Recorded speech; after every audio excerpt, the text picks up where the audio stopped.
Hi guys, and welcome back to my channel. I've got Bex here with me. Hey guys. She has a YouTube channel of her own, and tell the people, like, what you do on your YouTube channel.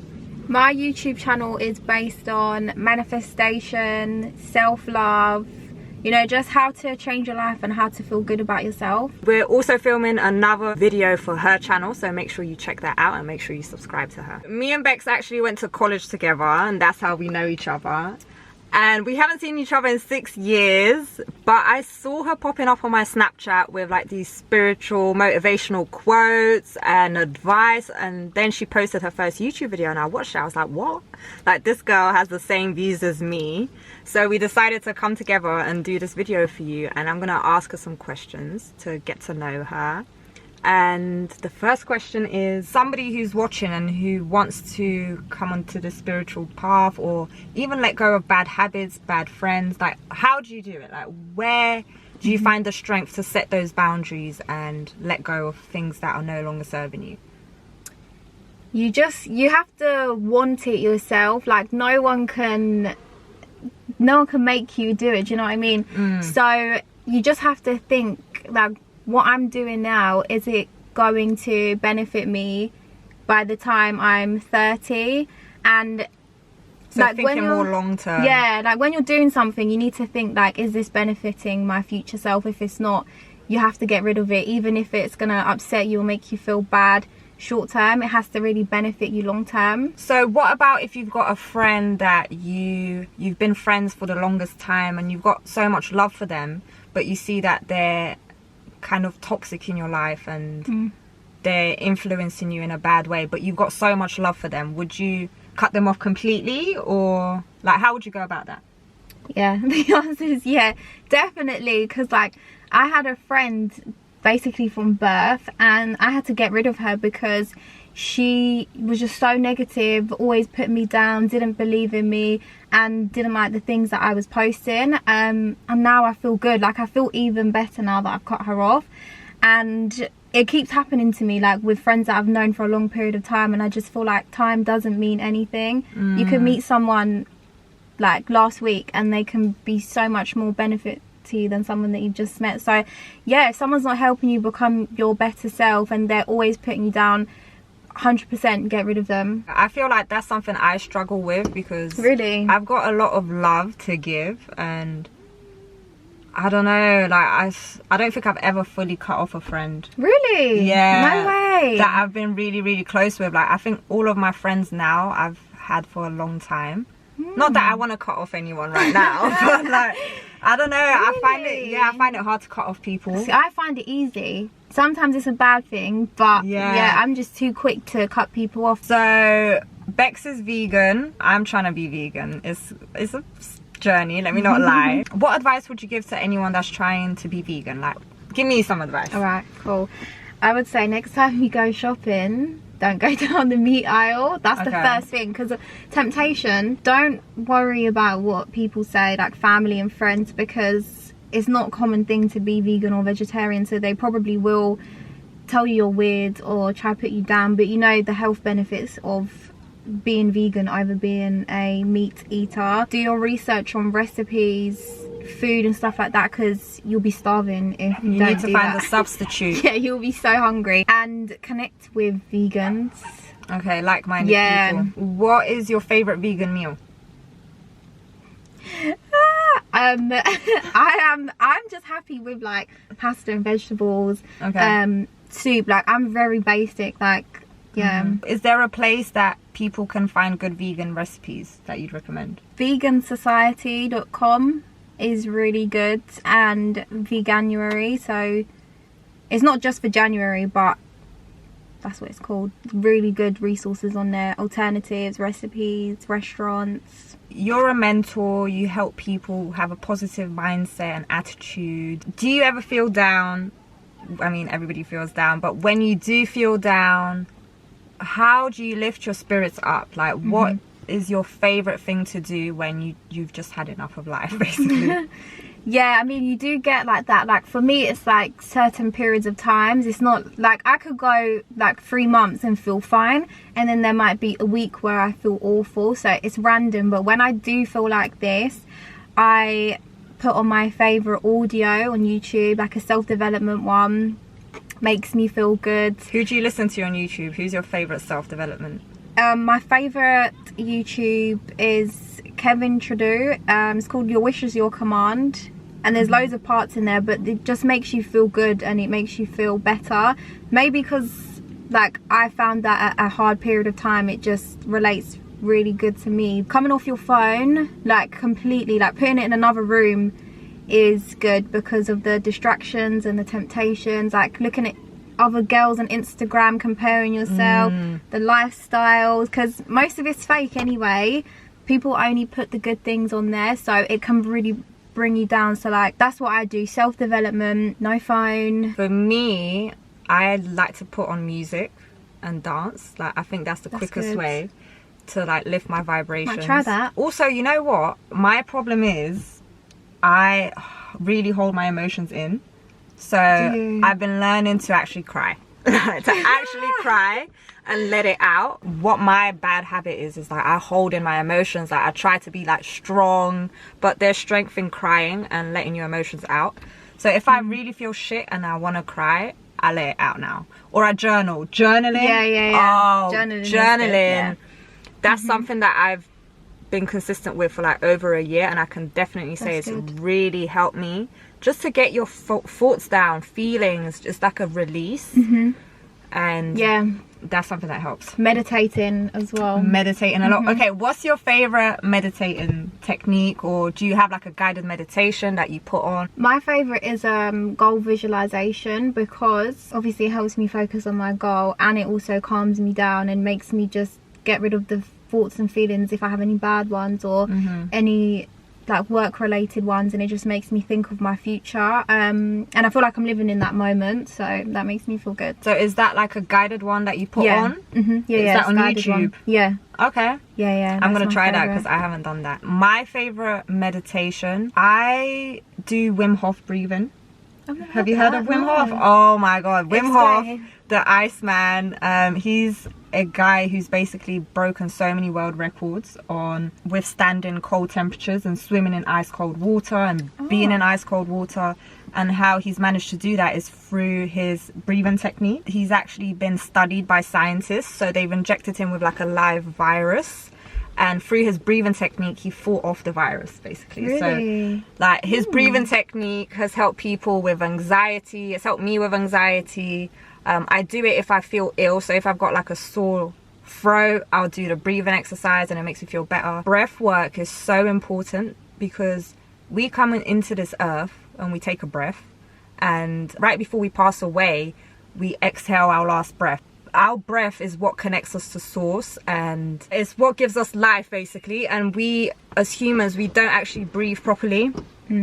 So it's so important to spend some time to actually focus on your breath and your breathing exercise. And even through meditation, a lot of it is to do with your breathing and taking deep breaths to get into that zone. Even when you're angry, you feel like you start breathing more heavy. Like the breath is something really important. So my favorite meditations are with breath work. Send me those later. I'll send you those, yeah, Wim Hof, man. Wim Hof, I love you if you're watching. Okay, what's your favorite book, spiritual book that you've read? Okay, my favorite spiritual book is Ask and It's Given, Esther and Jerry Hicks, because everything in there. So I read that like 2 years ago and it just made no sense to me. I didn't. It was so technical. I didn't know what was going on. Yeah. And then I've started to reread it again, mainly about law of attraction, manifestation, but it's literally everything that I live by. That is my favorite book. I could read that over and over again. I have that book. I got it for my birthday last year. I still haven't opened it. You need to. I need to. Honestly, one of my favorite books is The Power of Now by Eckhart Tolle. I haven't read that. I should. That's the first spiritual book I've fully started with. It just talks about the importance of being present in the current moment. Swapsies. Do you have a favorite mantra, something that you repeat to yourself to make you feel better, or like a favorite quote? When I'm feeling down or bad or things aren't going right, my favorite thing that I say to myself is everything always works out. It's so simple, but oh, that's mine. like, everything really? works out, best case scenario. That's my mantra. Yeah, because it does, like it always does. And if you believe that it will, you know. So it's true. Like, I find myself, like, I do have anxiety at times and I worry about things, how they're gonna work out, and that really helps me. I just say everything's working out, best case scenario, and I just let it into the universe, like whatever happens. But that is what grounds me and brings me to life. Like, listen, everything is working out, best case scenario. That calms me down. So that is my favorite. That's my favorite mantra. That's crazy. Sick. Do you have a favorite motivational speaker or person or someone you look up to? I have 3. Kevin Trudeau, again, because he talks about like manifestation, spirituality and stuff, but then also like healthy eating, like GMO, all that kind of stuff. And he's been around those like high-end people in societies and things like that, so he knows how the upper class think, and then he tells normal people how they think. Also Bob Proctor, and I love Elle Nightingale as well. Those two are quite similar. Bob Proctor learned a lot from Elle Nightingale. They had similar mentors. My go-to is like manifestation, feeling good, subconscious, and those 3 go into depth of those topics. What about you? I love Abraham Hicks. I really do love like just the way she delivers her messages and everything. Also, I'm really into astrology. So I watch Braha and Pam Gregory here on YouTube. They're 2 lovely, sweet astrologers, and I What's feel your star sign? I'm a Taurus. Okay. So I'm a Taurus sun, my rising is an Aquarius, and my moon is an Aries. And I have no water in my chart. What about you? You're Aquarius. Yeah. And then your moon, I told you what it was. Shit, what was it? I think it was Libra. Libra. Yeah, I think it was Libra. Okay. Yeah. And your rising, you weren't sure about the time of birth. Yeah, though. no, I don't know. Okay.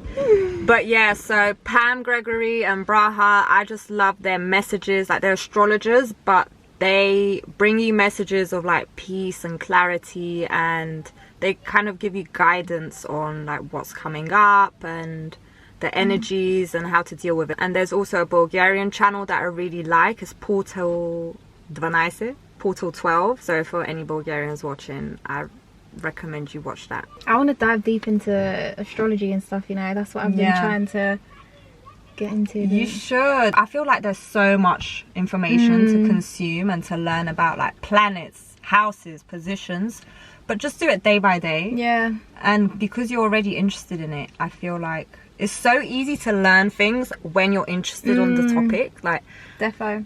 For example, I didn't go uni because I just didn't know what I'd be interested in learning. Same. And now I don't regret my decision, but I find that I do love learning. It's not that I don't love learning, but I want to learn about things that I want to learn about. Do you know what I mean? And I like the process of finding out information for myself, diving deep into the topic. So went off topic there, but you know what, one thing that I'm struggling with, and I wanted to ask your opinion on it. I've got a good relationship with money, but I'm like stuck in this limbo where I want to make money because I need money for survival and to like have money and be abundant with money and be financially free, but at the same time, like, I don't want to be part of the capitalism. Like, it's just crazy. So I don't know how to capitalize on my strengths and make money out of it. Don't know how to not be part of capitalism but still remain in it to survive. Like, that's what I'm struggling with, guys. That's what I'm struggling with. I know what you mean. It's like, it's hard. It's hard. Like, if any of you guys know, like, let us know in the comments, because whatever you do, providing a service where you help people become better is the easiest and the best way that you're going to succeed, rather than doing something just for the money.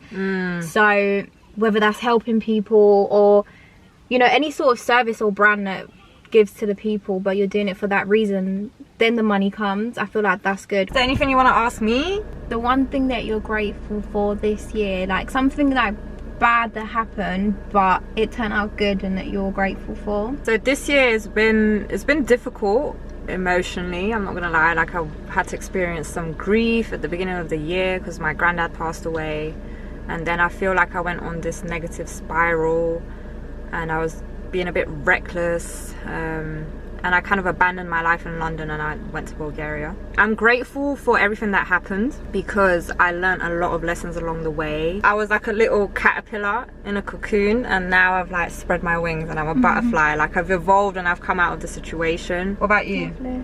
What are you grateful for? One thing that happened this year. I'm grateful for the opportunity that I took back in April, like a business opportunity, because it allowed me to have this mindset.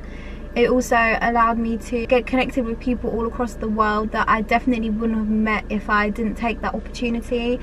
And then everything else has come from there, like YouTube, Patreon, everything's come from that opportunity. So it's opened up so much doors for me. Yeah, that's the best thing that has happened to me this year. I was doing my 2021 review the other day, and I've actually been really creative this year. I've been I saw your painting the other day. Yeah, that was good. So I did painting, I did like chakra activating paintings. I've been like doing YouTube, obviously editing, but I downloaded Final Cut, so I've been learning how to use a new software. I've started making beats, like producing beats. Have you? yeah. That's so good. And I want to like DJ. When I was in Bulgaria, like, I started a business on hair, like I was braiding hair. So I'm really grateful that I've opened up the floodgates to my creativity. If you could give some advice to your 18-year-old self, what would it be? Main thing would be to stop worrying about what people think and not care about people's opinions, because that's what really holds us back. Just the fear of what people may say when they probably won't say anything anyway. And I feel like it's kind of like a form of anxiety, I guess. Like, we're worried about what people think when people care about themselves more than anything. So do what you want to do and stop worrying about what people think, because time's gonna pass anyway. My advice to my 18-year-old self would be follow your heart. I think also what you said, like, don't care what other people think. And at that age, you're quite vulnerable to that. 18 is like quite a pivotal point, because it's like coming out of school. You've got a lot of pressure on you, like trying to figure out what you want to do. Don't put too much pressure on yourself. One other thing I'd say is there's so much money to be made through your phone in any way, like, because you just literally think it's uni or job back then. Especially that for us, what was that, like 6 years ago? Like, no one knew about like money through the phone. Follow your heart, follow your gut. And that would be my advice for whatever age you're at, really. Just always follow your intuition, and your heart is a portal. So follow your heart. So that was my interview with Bex. I hope you got to know her a bit more. Make sure you check out our video on her channel too, where we're going to be talking about how to change your life in 1 year. In a year. Thank you guys. Make sure you like, comment, share and subscribe if you enjoyed. Mwah.